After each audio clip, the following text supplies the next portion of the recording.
राधे राधे मित्रों, मैं उषा दीक्षित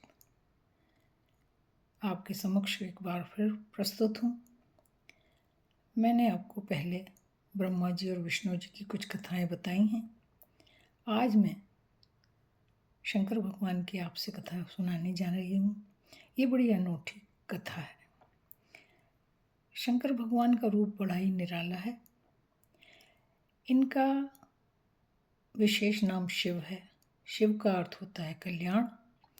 नक्षत्रों में जो रिक्त स्थान है वही शिव है। ये समय से पहले के हैं और शिव अजन्मे हैं, इसलिए इन्होंने कोई अवतार भी नहीं लिए, सिर्फ रूप धारण किए। तो इनके बारे में मैं बताना चाहूँगी कि इनका रूप बड़ा निराला है।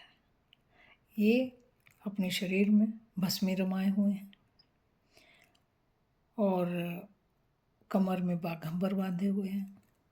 इनके 3 नेत्र हैं। गले में इनके वासुकी नाग लटका हुआ है। माथे पर अर्ध चंद्रमा सुशोभित है और जटाओं में गंगा।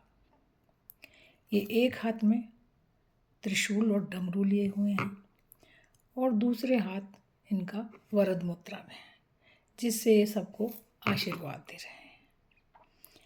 शिव जी का नाम भोला भंडारी भी है, त्रिपुरारी भी है, भैरव भी है, महादेव भी है। ये सबका भला करने वाले हैं। जो इन्हें प्रेम से भजता है उसके कष्ट दूर करते हैं। इनका प्रिय दिन सोमवार और त्रयोदशी है। शिवरात्रि को जिस दिन इनका विवाह हुआ था, उस दिन सब सनातनी लोग ये त्यौहार बड़े धूमधाम से मनाते हैं। इसमें व्रत रखते हैं, रात के समय जागरण करते हैं, भजन कीर्तन करते हैं। ये बड़ा ही पवित्र व्रत है। शंकर भगवान के 2 पुत्र हैं, गणेश जी और कार्तिकेय जी, जिनके विषय में हम विस्तार से अगले वीडियो में बताएंगे। इनकी 5 पुत्रियां हैं, अशोक सुंदरी, जया, विशार, शैलिंबरी, देव और दूतली। मनसा और ज्योति भी इनकी पुत्रियां हैं। कहते हैं शंकर भगवान का विवाह पहले राजा दक्ष की पुत्री सती से हुआ था। राजा दक्ष इनसे वैर भाव रखते थे, इसलिए वे अपनी पुत्री का विवाह इनसे करने के लिए तैयार नहीं थे। लेकिन सती जी के हट के आगे उन्हें हार माननी पड़ी और सती जी का विवाह शंकर भगवान से करना पड़ा। लेकिन उनके मन में वैर भाव था, क्योंकि वे जानते थे कि उनके पिता ब्रह्मा जी को शंकर भगवान ने श्राप दिया था। एक बार राजा दक्ष ने एक बड़े यज्ञ का आयोजन किया, लेकिन उसमें सब देवताओं को बुलाया और शंकर भगवान को नहीं बुलाया। इससे शंकर भगवान बोले कि मैं तो यज्ञ में नहीं जाऊंगा। लेकिन सती जी जिद ठान बैठी। वो बोले, मेरे पिता के यहाँ यज्ञ हो रहा है और मैं ना जाऊं, ऐसा कैसे हो सकता है? तब शंकर भगवान बोले कि अगर सती तुम जाना चाहती हो तो चली जाओ, मैं तुम्हें नहीं रोकूंगा। और साथ में नंदी को उनके साथ कर दिया। सती जी बड़े उत्साह से राजा दक्ष के यहाँ अपने पिता के यहाँ चली गई, लेकिन वहाँ उनका कोई आदर सत्कार नहीं हुआ। सिर्फ उनकी एक बहन उनसे बात करी और उसी ने उनको गले लगाया। अब ये भी सब सती जी ने अनदेखा कर दिया। लेकिन जब यज्ञ में शंकर भगवान के नाम का भाग नहीं था, वो देखकर सती जी को अत्यंत क्रोध हुआ कि ये क्या, मेरे पति का सरासर अपमान हो रहा है। तब वे क्रोध में भर गईं और उन्होंने यज्ञ कुंड में कूदकर अपना बलिदान कर दिया। वे उसमें जलकर मर गईं। जब शंकर भगवान को ये पता चला तो वे वहाँ उपस्थित हुए और उन्होंने यज्ञ का विध्वंस कर दिया और सती जी को अपने कंधे पर लाद कर आकाश मार्ग में चल पड़े। इस विषय की कथा भी हम आपको विस्तार से आगे बताएंगे। अब सती जी का बलिदान हो गया था। उसके पश्चात सती जी अपने पुनर्जन्म में राजा हिमाचल के घर में जन्मी और इनका नाम था पार्वती। शंकर पार्वती का बड़े धूमधाम से राजा हिमाचल ने विवाह किया और फिर इनके पुत्र और पुत्रियां हुई। गणेश जी हुए, कार्तिकेय हुए और कन्याएं हुई। कहते हैं अशोक सुंदरी नाम उनकी पुत्री का इसलिए पड़ा क्योंकि उन्होंने उनके शोक को दूर किया था।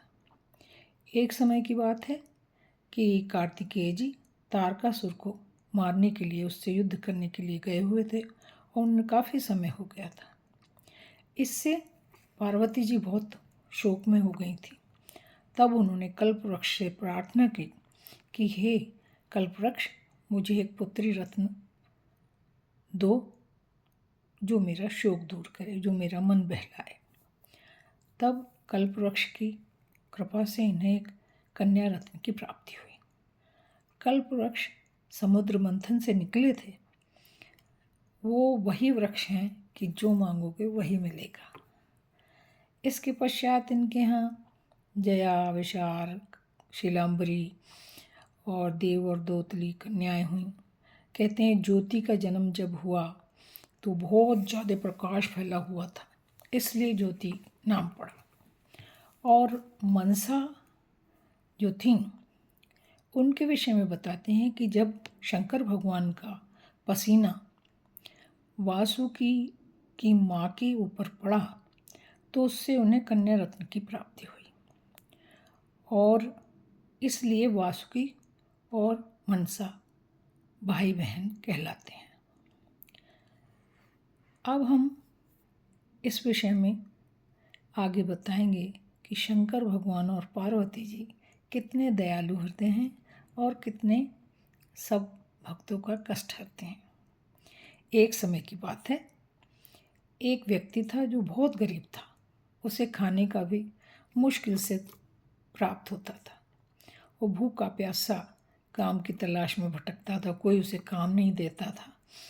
और कभी वो जंगल से कुछ बेर वगैरह ले आता था, कुछ कंदमूल फल ले आता था, उससे थोड़ा वो गुजारा कर लेता था। एक बार वो एक जंगल में गया हुआ था। वहाँ उसे कुछ फल वगैरह प्राप्त नहीं हुए। वो बड़ा ही हताश, परेशान, पसीना पसीना हो गया। फिर उसने सोचा कि चलो एक जगह विश्राम कर लेता हूँ। एक पेड़ के नीचे वो विश्राम करने लगा। तभी आकाश मार्ग से पार्वती जी और शंकर भगवान विचरण कर रहे थे।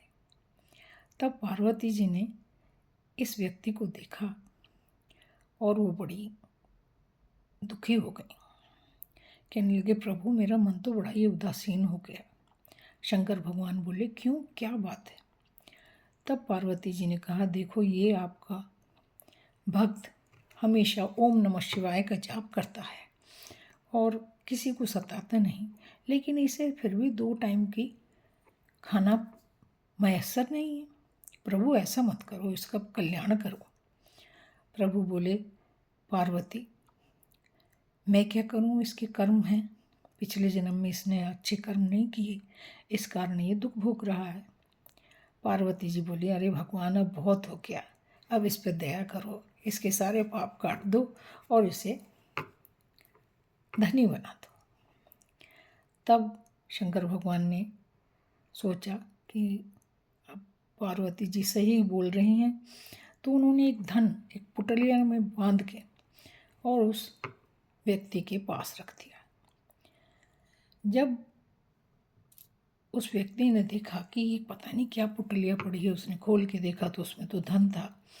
तो बड़ा परेशान हुआ कि अरे भाई किसका धन यहाँ है, कहीं कोई मुझ पर लांछन ना लगा दे कि मैंने चोरी कर ली। तब वो इधर उधर देखने लगा कि भाई जिसका हो वो ले ले, मैं उसे दे दूँ। लेकिन वहाँ तो कोई भी नहीं था। तब वो व्यक्ति सोचा कि शायद शंकर भगवान की आज मुझ पर कृपा हो गई है, अब मैं ऐसा करता हूँ, इसे लेके नगर में जाता हूँ और नगर में इसमें से कुछ बेचकर अपने लिए खाना जुटाता हूँ। तब वह चल पड़ा। रास्ते में उसे 4 चोर मिल गए। उनके भी पाप कट चुके थे। तब उन्होंने इस व्यक्ति को देख के पूछा, भाई क्या ले जा रहे हो? ये सीधा साधा झूठ बोलता नहीं था। कहने लगा, अरे भाई क्या है, मेरे पास धन है, तो चलो हम पांचों मिलके आपस में बांट लेते हैं।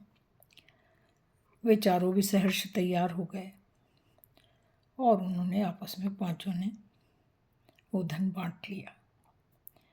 इसके पश्चात वह व्यक्ति नगर को आया। वहाँ उसने वो अपने लिए खाना खरीदा और उस पैसे से उनने एक रोजगार किया, एक व्यवसाय किया, जिससे उसकी दिन दूनी रात चौगुनी उन्नति होने लगी। लेकिन उसने मन से शंकर भगवान को नहीं भुलाया और हमेशा उनके वो भक्ति में लगा रहा। रोज पूजा करता था, दान धर्म करता था। इस प्रकार शंकर भगवान ने, पार्वती जी ने उसके सारे दुख दूर कर दिए। बोलो नमः शिवाय। ओम नमः शिवाय। जय श्री राधे कृष्णा। जय श्री राम। जय भोलेनाथ। सत श्री अकाल।